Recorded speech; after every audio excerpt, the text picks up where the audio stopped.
Dubai ಅಂದರೆ ಬರೀ ಐಷಾರಾಮಿ ಜೀವನ, ಗಗನಚುಂಬಿ ಕಟ್ಟಡಗಳು, ಕಂತೆ ಕಂತೆ ಹಣ ಅಂತಾನೆ ನಾವೆಲ್ಲ ಅಂದುಕೊಂಡಿದ್ವಿ. ಆದರೆ ಆ ಹೊಳೆಯುವ ಕಟ್ಟಡಗಳ ಹಿಂದೆ ಇವತ್ತು ಲಕ್ಷಾಂತರ ಭಾರತೀಯರು ಒಂದು ಹೊತ್ತಿನ ಊಟಕ್ಕೂ ಗತಿಯಿಲ್ಲದೆ ಕಣ್ಣೀರು ಹಾಕ್ತಿದ್ದಾರೆ ಅನ್ನೋದು ನಿಮಗೆ ಗೊತ್ತಾ? ಹೌದು, ಅಮೆರಿಕ ಮತ್ತು ಇರಾನ್ ನಡುವಿನ ಯುದ್ಧದ ಕಿಚ್ಚು ದುಬೈನ ಆರ್ಥಿಕತೆಯನ್ನೇ ಸುಟ್ಟು ಭಸ್ಮ ಮಾಡಿದೆ. ಸಾಲ ಸೂಲ ಮಾಡಿ ಹೆಂಡತಿ ಮಕ್ಕಳನ್ನ ಊರಲ್ಲಿ ಬಿಟ್ಟು ದುಬೈಗೆ ಹೋದ ಕಾರ್ಮಿಕರ ಬದುಕು ಈಗ ಅಕ್ಷರಶಃ ಬೇದಿಗೆ ಬಿದ್ದಿದೆ. ಈ ಬಗ್ಗೆ ನ್ಯೂಯಾರ್ಕ್ ಟೈಮ್ಸ್ ವಿಶೇಷ ವರದಿಯೊಂದನ್ನು ಪ್ರಕಟಿಸಿದ್ದು ಅಲ್ಲಿನ ಪರಿಸ್ಥಿತಿಯನ್ನ ಜಗತ್ತಿನ ಮುಂದೆ ತೆರೆದಿಟ್ಟಿದೆ. ಅಷ್ಟಕ್ಕೂ ದುಬೈನಲ್ಲಿ ಈಗ ಆಗ್ತಿರೋದೇನು? ಡೊನಾಲ್ಡ್ ಟ್ರಂಪ್ ತೆಗೆದುಕೊಂಡಿರುವ ಆ ಒಂದು ನಿರ್ಧಾರ ಪರಿಸ್ಥಿತಿಯನ್ನ ಮತ್ತಷ್ಟು ಬಿಗಡಾಯಿಸುವಂತೆ ಮಾಡಿದ್ದು ಹೇಗೆ? ಭಾರತೀಯರು ಸೇರಿ ವಲಸೆ ಕಾರ್ಮಿಕರ ಕಣ್ಣೀರಿನ ಕತೆ ಏನು ಎಂಬುದನ್ನ ಈ ವಿಡಿಯೋದಲ್ಲಿ ಡೀಟೇಲ್ ಆಗಿ ನೋಡ್ಕೊಂಡು ಬರೋಣ ಬನ್ನಿ.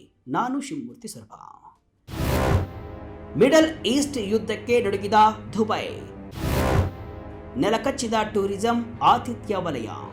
ವೀಕ್ಷಕರೇ, ಯುನೈಟೆಡ್ ಅರಬ್ ಎಮಿರೇಟ್ಸ್ ಮತ್ತು ಅದರ ಪ್ರಮುಖ ಮಹಾನಗರವಾಗಿರುವ ದುಬೈ ನೆರೆಹೊರೆಯ ದೇಶಗಳಲ್ಲಿ ಆಗಿರುವಂತಹ ಭಾರೀ ವಿನಾಶದಿಂದ ಸ್ವಲ್ಪ ಮಟ್ಟಿಗೆ ಬಚಾವಾಗಿದೆ. ಇದಕ್ಕೆ ಮುಖ್ಯ ಕಾರಣ ಅಮೆರಿಕ ಮತ್ತು ಇಸ್ರೇಲ್ ಮೇಲಿನ ಸೇಡಿನ ದಾಳಿಯ ಭಾಗವಾಗಿ ಇರಾನ್ ಹಾರಿಸಿದ ಬರೋಬ್ಬರಿ 2500ಕ್ಕೂ ಹೆಚ್ಚು ಡ್ರೋನ್ಗಳು ಮತ್ತು ಕ್ಷಿಪಣಿಗಳನ್ನು ದುಬೈ ಆಕಾಶದಲ್ಲೇ ತಡೆದು ನಾಶ ಮಾಡಿದೆ. ನೇರವಾದ ಬಾಂಬ್ ದಾಳಿಗಳಿಂದ ದುಬೈ ಪಾರಾಗಿದ್ರೂ ಕೂಡ ಯುದ್ಧದ ಪರೋಕ್ಷ ಹೊಡೆತ ಮಾತ್ರ ದುಬೈಗೆ ಭಾರಿ ಪೆಟ್ಟನ್ನು ಕೊಟ್ಟಿದೆ. ವಿಶ್ವದ ಅತಿ ದೊಡ್ಡ ಆರ್ಥಿಕ ಶಕ್ತಿಗಳಲ್ಲಿ ಒಂದಾದ ದುಬೈ ಈಗ ಸಂಪೂರ್ಣವಾಗಿ ಕಳೆಗುಂದಿದೆ. ಪ್ರವಾಸಿಗರು ದುಬೈ ಕಡೆ ತಲೆ ಹಾಕಿ ಮಲಗ್ತಿಲ್ಲ. 5 ಸ್ಟಾರ್ ಹೋಟೆಲ್ಗಳೆಲ್ಲ ಈಗ ಬಣಗುಡುತ್ತಿವೆ. ದೊಡ್ಡ ದೊಡ್ಡ ಆರ್ಟ್ ಫೇರ್ಗಳು, ಬುಕ್ ಫೇರ್ಗಳು ಕ್ಯಾನ್ಸಲ್ ಆಗಿವೆ. ಅಷ್ಟೇ ಯಾಕೆ, ಜಗತ್ತಿನ ಅತಿ ಹೆಚ್ಚು ಬ್ಯುಸಿ ಇರುವಂತಹ ಏರ್ಪೋರ್ಟ್ಗಳಲ್ಲಿ ಒಂದಾದ ದುಬೈ ಅಂತಾರಾಷ್ಟ್ರೀಯ ವಿಮಾನ ನಿಲ್ದಾಣಕ್ಕೆ ಹೋದರೆ ಅಲ್ಲಿ ಕಾಲಿಡಲು ಜಾಗ ಇರುತ್ತಿರಲಿಲ್ಲ. ಆದರೆ ಈಗ ಆ ಏರ್ಪೋರ್ಟ್ ಪೂರ್ತಿ ಖಾಲಿ ಹೊಡೆದಿದೆ. ಟರ್ಮಿನಲ್ ಇರುವಂತಹ ಎಲ್ಲ ರೆಸ್ಟೋರೆಂಟ್ಗಳು, ಕಾಫಿ ಶಾಪ್ಗಳು ಬಾಗಿಲು ಮುಚ್ಚಿವೆ. ಪ್ರವಾಸೋದ್ಯಮ ಮತ್ತು ಆತಿಥ್ಯ ವಲಯ ಸಂಪೂರ್ಣವಾಗಿ ನೆಲಕಚ್ಚಿದೆ. ಈ ವಲಯದಿಂದ ಬರ್ತಾ ಇದ್ದಂತಹ 50% 80% ಆದಾಯ ಈಗ ಬರ್ತಿಲ್ಲ. ಯುದ್ಧದಿಂದಾಗಿ ದುಬೈನ ಆರ್ಥಿಕತೆಗೆ ಬರೋಬ್ಬರಿ $200 ಬಿಲಿಯನ್ ಭಾರಿ ನಷ್ಟ ಆಗುವ ಭೀತಿ ಎದುರಾಗಿದೆ. ಷೇರುಪೇಟೆಯಲ್ಲಂತೂ ಬರೋಬ್ಬರಿ $120 ಬಿಲಿಯನ್ ನಷ್ಟವಾಗಿದೆ. ವಲಸೆ ಕಾರ್ಮಿಕರ ಬದುಕು ಮೋರಾಬಟ್ಟೆ, ಒಂದು ಹೊತ್ತಿನ ಊಟಕ್ಕೂ ಪರದಾಟ. ಇದೆಲ್ಲ ಒಂದು ಕಡೆಯಾದರೆ ದುಬೈನ ಆರ್ಥಿಕತೆಯನ್ನ ತಮ್ಮ ಹೆಗಲ ಮೇಲೆ ಹೊತ್ತಿರುವಂತಹ ವಲಸೆ ಕಾರ್ಮಿಕರ ಕತೆ ಕೇಳಿದ್ರೆ ನಿಜಕ್ಕೂ ಕಣ್ಣೀರು ಬರುತ್ತೆ.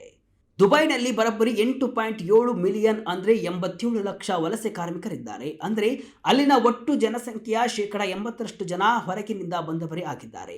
ಪ್ರಪಂಚದಲ್ಲಿ ಅತಿ ಹೆಚ್ಚು ವಿದೇಶಿ ಕಾರ್ಮಿಕರಿಗೆ ಆಶ್ರಯ ನೀಡಿದ ದೇಶ ಇದು. ಆದರೆ ಈಗ ಆ ಕಾರ್ಮಿಕರ ಬದುಕು ಬೀದಿಗೆ ಬಿದ್ದಿದೆ.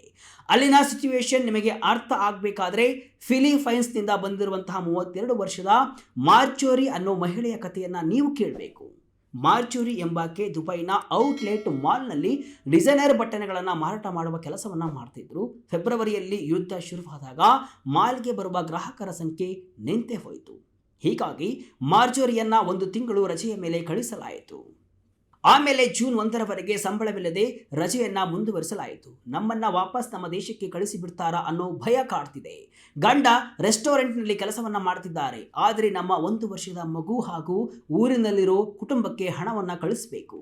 ಅದಕ್ಕಾಗಿ ನಾವಿಬ್ಬರು ದಿನಕ್ಕೆ ಕೇವಲ 1 ಹೊತ್ತು ಮಾತ್ರ ಊಟವನ್ನ ಮಾಡ್ತಿದ್ದೀವಿ ಅಂತ ಮಾರ್ಚೋರಿ ಕಣ್ಣೀರನ್ನ ಹಾಕ್ತಾರೆ.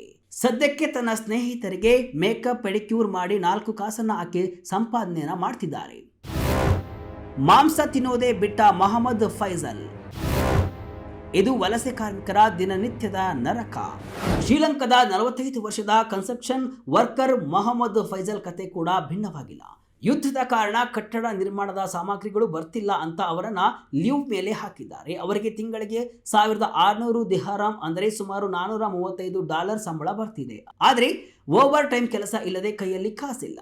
ಊರಿನಲ್ಲಿರೋ ಹೆಂಡತಿ, 2 ಮಕ್ಕಳು ಹಾಗೂ ಅತ್ತೆ ಮಾವನಿಗೆ ಹಣ ಕಳುಹಿಸಬೇಕು. ಅದಕ್ಕಾಗಿ ನಾನು ಮಾಂಸ ತಿನ್ನೋದನ್ನೇ ಬಿಟ್ಟಿದ್ದೇನೆ. ಕೇವಲ ಅನ್ನ ಮತ್ತು ಬೇಳೆ ತಿಂದು ಬದುಕ್ತಾ ಇದ್ದೀವಿ. ನಾನು ಉಪವಾಸ ಇದ್ರೂ ಕೂಡ ಪರವಾಗಿಲ್ಲ, ಅವರಿಗೆ ಹಣ ಕಳಿಸಬೇಕು ಅಂತ ಫೈಸಲ್ ಗದ್ಗದಿತರಾಗಿದ್ದಾರೆ. ಇದು ಕೇವಲ ಫೈಸಲ್ ಅಥವಾ ಮಾರ್ಚೋರಿ ಸ್ಟೋರಿ ಅಲ್ಲ. ದುಬೈನಲ್ಲಿರುವಂತಹ ಲಕ್ಷಾಂತರ ಭಾರತೀಯ, ಶ್ರೀಲಂಕಾ, ಫಿಲಿಪೈನ್ಸ್ ಕಾರ್ಮಿಕರ ದಿನನಿತ್ಯದ ನರಕ. ಇನ್ನು ಸೂಪರ್ ಮಾರ್ಕೆಟ್ನಲ್ಲಿ ಕೆಲಸ ಮಾಡೋ 34 ವರ್ಷದ ಲಿನೆಟ್ ಮ್ಯಾಸೆಪೆಲ್ ತನಗೆ ಸಂಬಳವೇ ಬಂದಿಲ್ಲ, ವೀಸಾ ಅವಧಿ ಮುಗಿಯೋಕೆ ಬಂದಿದೆ, ಕಂಪನಿ ರಿನ್ಯೂವಲ್ ಮಾಡ್ತಿಲ್ಲ ಅಂತ ಭಯದಲ್ಲಿಯೇ ದಿನವನ್ನ ದೂಡ್ತಿದ್ದಾರೆ. ಭಾರತೀಯರಿಗೆ ಎದುರಾಯಿತಾ ಕಂಟಕ. ಟ್ರಂಪ್ ತೀರ್ಮಾನದಿಂದ ಹೆಚ್ಚಾಯಿತು ಟೆನ್ಷನ್. ವೀಕ್ಷಕರೇ, ಗಲ್ಫ್ ರಾಷ್ಟ್ರಗಳಲ್ಲಿ ಬರೋಬ್ಬರಿ 9 ಮಿಲಿಯನ್ ಅಂದರೆ 90 ಲಕ್ಷ ಭಾರತೀಯರು ವಾಸವಿದ್ದಾರೆ. ದುಬೈ ಅನ್ನೋದು ಬಹಳ ಸೇಫ್ ಜಾಗ ಅನ್ನೋ ಭ್ರಮೆ ಈಗ ಒಡೆದು ಚೂರಾಗಿದೆ. ಯಾವಾಗ ಡ್ರೋನ್ ದಾಳಿಗಳು ಶುರುವಾಯಿತು, ಅಲ್ಲಿನ ಭಾರತೀಯರು ಜೀವ ಭಯದಲ್ಲಿ ದಿನ ಕಳೆಯುವಂತಾಗಿದೆ. ಸೇಫ್ಟಿ ಡ್ರಿಲ್ಗಳು ಈಗ ದಿನನಿತ್ಯದ ರೂಢಿಯಾಗಿ ಬಿಟ್ಟಿವೆ. ಆಘಾತಕಾರಿ ವಿಚಾರ ಅಂದರೆ ದುಬೈನಲ್ಲಿ ಯುದ್ಧದ ಕಾರಣದಿಂದ ಮೃತಪಟ್ಟ 10 ನಾಗರಿಕರು ಕೂಡ ವಿದೇಶಿ ಕಾರ್ಮಿಕರೇ ಆಗಿದ್ದಾರೆ. ಇರಾನಿನ ಕ್ಷಿಪಣಿಗಳು ಮತ್ತು ಡ್ರೋನ್ಗಳನ್ನು ತಡೆದು ಹೊಡೆದುರುಳಿಸಿದಾಗ ಅದರ ಅವಶೇಷಗಳು ಬಿದ್ದು ಈ 10 ಜನ ಅಮಾಯಕರು ಪ್ರಾಣವನ್ನು ಬಿಟ್ಟಿದ್ದಾರೆ. ಯುದ್ಧ ನಿಲ್ಲುತ್ತೆ ಅಂತ ಎಲ್ಲರೂ ಕೂಡ ಅಂದುಕೊಂಡಿದ್ರು. ಕಳೆದ ವಾರವಷ್ಟೇ ಅಮೆರಿಕ ಮತ್ತು ಇರಾನ್ 2 ವಾರಗಳ ಕದನ ವಿರಾಮಕ್ಕೆ ಒಪ್ಪಿಕೊಂಡಿದ್ವು. ಆದರೆ ವೀಕೆಂಡ್ನಲ್ಲಿ ಅಮೆರಿಕ ಮತ್ತು ಇರಾನ್ ನಡುವೆ ನಡೆದ ಮೀಟಿಂಗ್ ಫೇಲ್ ಆಗಿದೆ. ಯಾವುದೇ ಒಪ್ಪಂದಕ್ಕೆ ಬರಲು ಸಾಧ್ಯವಾಗಿಲ್ಲ. ಇದರ ಬೆನ್ನಲ್ಲೇ ಅಮೆರಿಕ ಅಧ್ಯಕ್ಷ ಡೊನಾಲ್ಡ್ ಟ್ರಂಪ್ ಇರಾನ್ ಬಂದರುಗಳ ಮೇಲೆ ನೌಕಾ ದಿಗ್ಬಂಧನ ವಿಧಿಸುವುದಾಗಿ ಘೋಷಣೆಯನ್ನು ಕೂಡ ಮಾಡಿದ್ದಾರೆ. ಟ್ರಂಪ್ ಅವರ ಈ ಒಂದೇ ಒಂದು ಸ್ಟೇಟ್ಮೆಂಟ್ ಈಗ ದುಬೈನ ಉದ್ಯಮಿಗಳಲ್ಲಿ ಹಾಗೂ ಅಲ್ಲಿರುವ ಕಾರ್ಮಿಕರಲ್ಲಿ ಮತ್ತಷ್ಟು ನಡುಕವನ್ನು ಹುಟ್ಟಿಸಿದೆ. ಕದನ ವಿರಾಮದಿಂದ ಎಮಿರೇಟ್ಸ್ ಏರ್ಲೈನ್ಸ್ ಸುಮಾರು 125 ಕಡೆಗಳಿಗೆ ವಿಮಾನ ಹಾರಾಟ ಶುರು ಮಾಡಿತ್ತು. ಆದರೆ ಈಗ ಮತ್ತೆ ಟೆನ್ಷನ್ ಹೆಚ್ಚಾಗಿರುವುದರಿಂದ ವಿಮಾನ ಯಾನ, ಲಾಜಿಸ್ಟಿಕ್ಸ್ ಮತ್ತು ಇನ್ಶೂರೆನ್ಸ್ ವೆಚ್ಚಗಳು ಗಗನಕ್ಕೆ ಏರಿವೆ.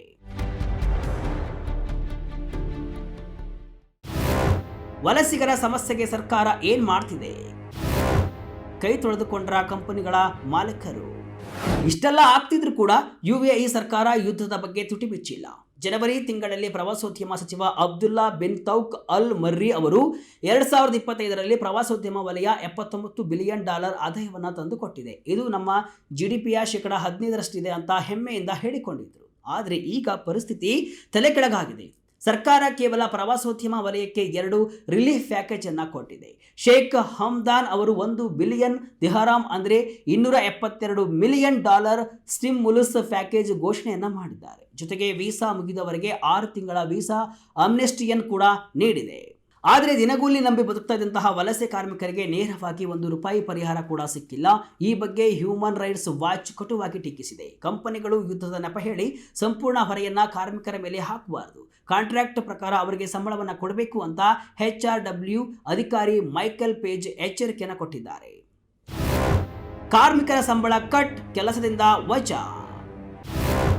ಟಡ್ಬೀರ್ ಕೇಂದ್ರಗಳಿಗೆ ಕಾರ್ಮಿಕರ ಮೊರೆ.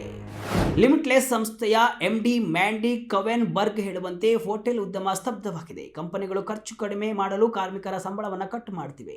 ಕೆಲವರನ್ನ ಕೆಲಸದಿಂದಲೇ ತೆಗೆದು ಹಾಕ್ತಿದ್ದಾರೆ. ಆದರೆ ಊಟ ವಸತಿ ಫ್ರೀ ಇರೋದ್ರಿಂದ ಕೆಲವರು ಅಲ್ಲೇ ಉಳಿದುಕೊಂಡಿದ್ದಾರೆ ಅಂತ ಹೇಳಲಾಗ್ತಿದೆ. ಫಿಲಿಪೈನ್ಸ್ ಸರ್ಕಾರ ತನ್ನ ಕಾರ್ಮಿಕರಿಗೆ ಆಕ್ಷನ್ ಫಂಡ್ ಮೂಲಕ ಆಸಿಯಾ ವಿಮಾನ ಟಿಕೆಟ್ ಕೊಟ್ಟು ಸಹಾಯವನ್ನ ಮಾಡ್ತಿದೆ. ಆದರೆ ಭಾರತೀಯರ ಕತೆ ಏನು ಅನ್ನೋದೇ ಈಗ ದೊಡ್ಡ ಪ್ರಶ್ನೆಯಾಗಿದೆ. ವಲಸೆ ಕಾರ್ಮಿಕರು ಸಹಾಯಕ್ಕಾಗಿ ಎಂಬೆಸಿಗಳ ಮೊರೆ ಹೋಗ್ತಿದ್ದಾರೆ. ಟಡ್ಬೀರ್ ಕೇಂದ್ರಗಳಿಗೆ ದೂರು ನೀಡುತ್ತಿದ್ದಾರೆ. ವಿಮಾನ ದರಗಳು 3 ಪಟ್ಟು ಹೆಚ್ಚಾಗಿರುವುದರಿಂದ ಊರಿಗೆ ಬರಲು ಆಗದೆ, ಅಲ್ಲಿ ಇರಲು ಆಗದೆ ಅಕ್ಷರಶಃ ತ್ರಿಶಂಕು ಸ್ಥಿತಿಯಲ್ಲಿದ್ದಾರೆ.